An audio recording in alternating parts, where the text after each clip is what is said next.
यहाँ तक आपको समझ में आ गया होगा। नेक्स्ट प्रॉपर्टी है चार्ज की।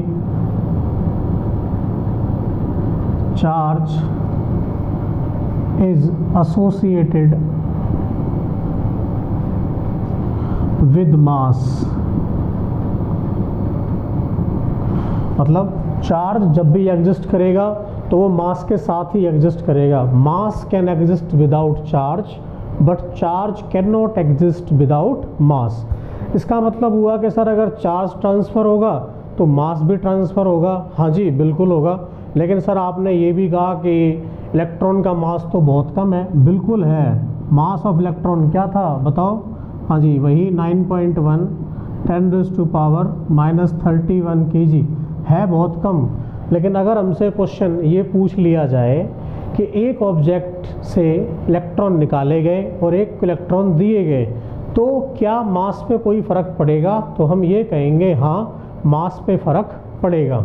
मतलब अगर कोई ऑब्जेक्ट न्यूट्रल है और उसका मास m है, अगर हमने उसको पॉजिटिव चार्ज दिया मतलब हमने उससे इलेक्ट्रॉन बाहर निकाले हैं, और इलेक्ट्रॉन बाहर निकाले हैं तो इलेक्ट्रॉन गए तो इसका मतलब कुछ मास कम हो जाएगा, तो m माइनस डेल्टा m।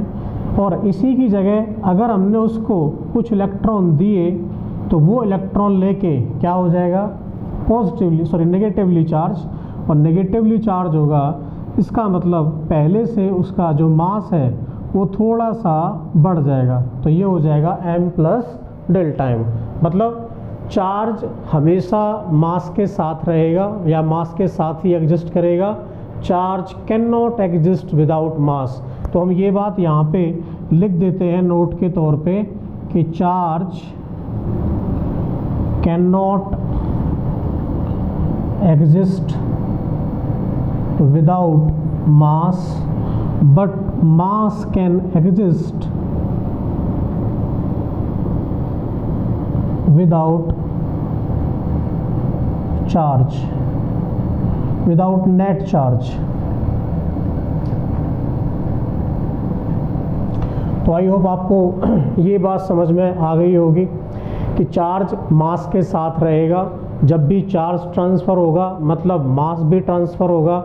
अगर चार्ज कहीं पे आया है, अगर नेगेटिव चार्ज आया है मतलब मास बढ़ेगा, अगर पॉजिटिव चार्ज आया है तो मास घटेगा। यहाँ तक की बात सबको क्लियर है। नेक्स्ट, अगर चार्ज मूविंग कंडीशन में है, if charge is moving with constant velocity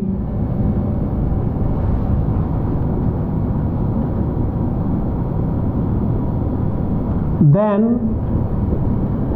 it will show magnetic field also।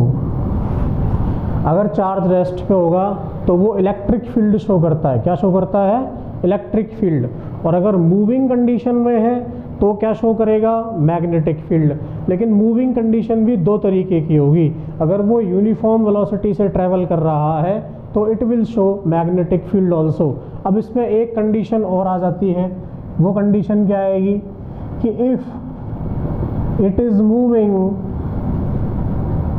With acceleration, कैसे मूव कर रहा है? एक्सीलरेशन के साथ, तो फिर ये इलेक्ट्रिक फील्ड भी शो करेगा, मैग्नेटिक फील्ड भी शो करेगा, और साथ में कुछ एनर्जी रेडिएट करेगा। क्या करेगा? Energy radiate. तो if it is moving with acceleration then it will show electric field, magnetic field and radiates energy also। मतलब अगर चार्ज रेस्ट में है देन ये सिर्फ और सिर्फ इलेक्ट्रिक फील्ड शो करेगा।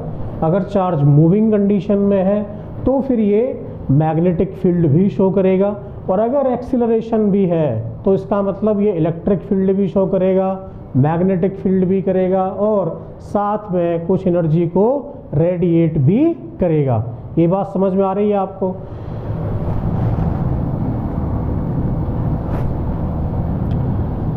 Charge is quantized but quanta of mass is not known yet। Charge तो क्वांटाइज्ड है, मास भी क्वांटाइज्ड है, लेकिन हमें मास का क्वांटा अभी तक नहीं पता है।